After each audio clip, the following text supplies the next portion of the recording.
Hello and welcome to the Faded Wildflower Crochet. My name is Rachel, and today's video is going to be a little bit different than normal. I'm not going to be making anything. I thought I would give my hands a break and I would talk about some unpopular crochet opinions that I have. So if that sounds like fun, get out whatever project you're currently working on, get cozy, and listen to my crochet hot takes. So my first one, are you guys ready for this? It's gonna get controversial. I don't use a magic ring. I just have been crocheting for so long that I learned how to do it the crocheting in the second chain from the hook method. I've always done it that way. I know how to do a magic ring. I learned, but I think I'm just set in my ways. I've been doing it the other way for so long and I don't see any problem with it. I don't see any need to do a magic ring, so I just don't. So really, this isn't controversial. It's just, in my opinion, I don't find it necessary. And I know a lot of people do, and you do you. I'll do me. I will say, though, that I do the 6 chains or whatever it is, or 6 single crochets, whatever it is that I do in the second chain from the hook. And then I do pull it tight with the tail. Maybe a lot of people skip that step. I'm not sure, but that's what I do. And I find my pieces look just the same as if I were to do a magic ring. So that's what I do. Okay, my second unpopular opinion. Now things might actually get controversial, but I don't recommend starting your crochet journey with amigurumi. And I know probably a lot of you watching learned how to crochet with a Woobles kit. And I'm not knocking that. If it worked for you, I'm really, really happy for you. And I'm not knocking Woobles kits in general at all. I've heard good things. I've never tried one. But I just think that working in the round is a little bit tricky. I would recommend, let's just say that I were to have my own crochet class. I would recommend starting with something like a tea towel, something where you're working in rows, something where it's pretty small. I think working in rows to start out with can be really helpful because it's a little less complicated. You don't have to worry about working in a circle. You just go row, turn, row. And I think it's a little bit easier just to start out. So I would recommend starting with maybe like a tea towel, get your stitches together, maybe move on to a scarf or something like that, move on to a hat, and then maybe move on to amigurumi. That's just me personally. If I were to tell somebody what to start with and how to progress their journey, that's what I would recommend. I think starting with amigurumi can get really overwhelming because, for one, your stitches need to be really tight for amigurumi, and that can be hard for beginners. And then you're having to fuss with stuffing and safety eyes, and I just think that it could get really overwhelming. So if you've tried starting with amigurumi and gotten discouraged, then maybe just backtrack a little bit. Start with something a little bit more simple, get your stitches down, and then retry amigurumi. But again, that's just my opinion. Okay, my third unpopular opinion is you need to learn how to sew. I'm seeing this trend lately of no-sew patterns, people making no-sew patterns, people seeking out no-sew patterns, and I think that they have a place in this world. I'm not knocking no-sew patterns. In fact, I'm working on one right now for my own shop.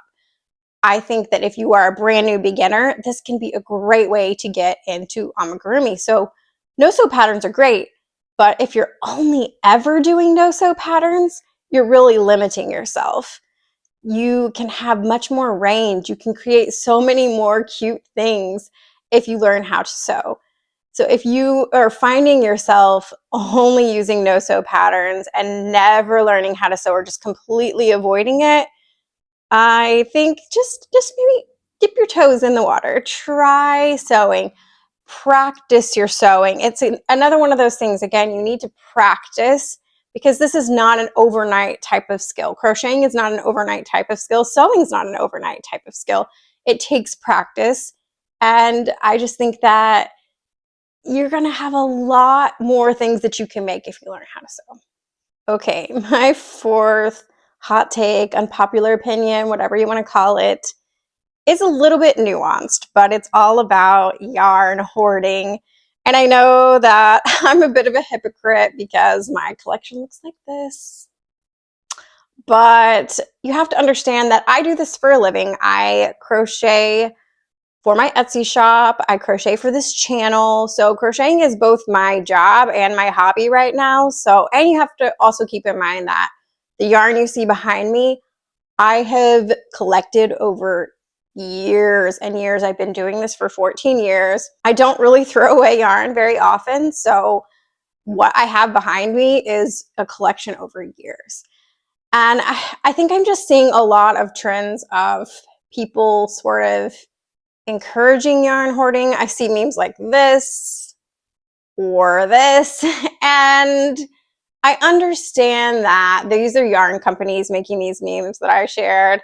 So of course they want you to buy more yarn. That's how they make their money. But I have seen other like crochet influencers, whatever you want to call them, also kind of encouraging yarn hoarding in a way.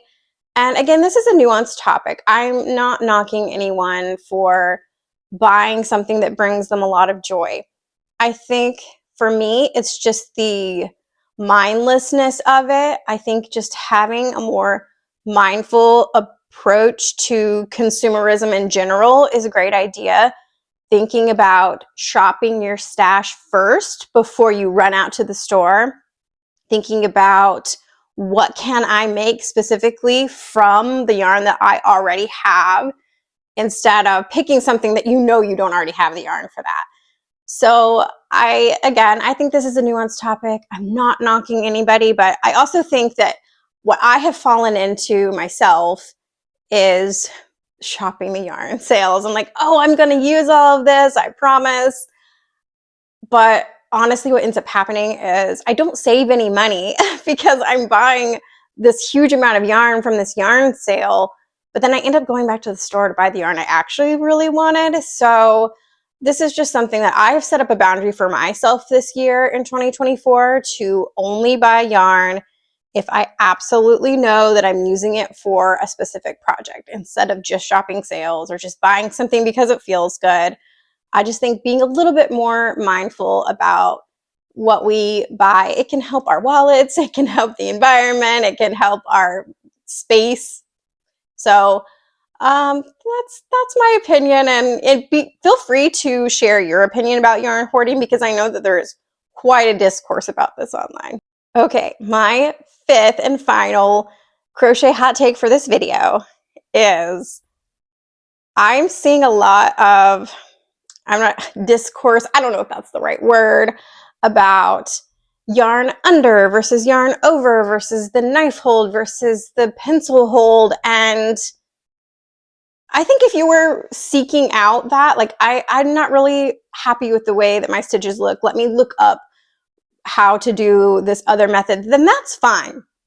I think what I don't like is people saying, you have to do it this way, or if you're not doing it this way, then you're doing it wrong. And I think this can make people feel really bad about themselves. It can, again, make a new crocheter feel really overwhelmed.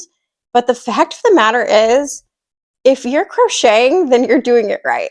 If you have a way that you do it and you're comfortable with that and you like the way your piece looks, don't feel bad about yourself that you're not doing it the correct way, because honestly, I don't think there is a correct way to crochet. I think there's probably as many ways to crochet as there are people who crochet.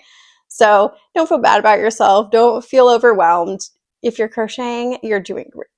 Those are my unpopular crochet opinions. So let me know what yours are down below. I'm so curious to hear what other people feel about my opinions. What are your hot takes? How are you feeling about all these different things? And apparently Lily wanted to be in the video, so I'm gonna go and give her some attention, and I'll see you next time.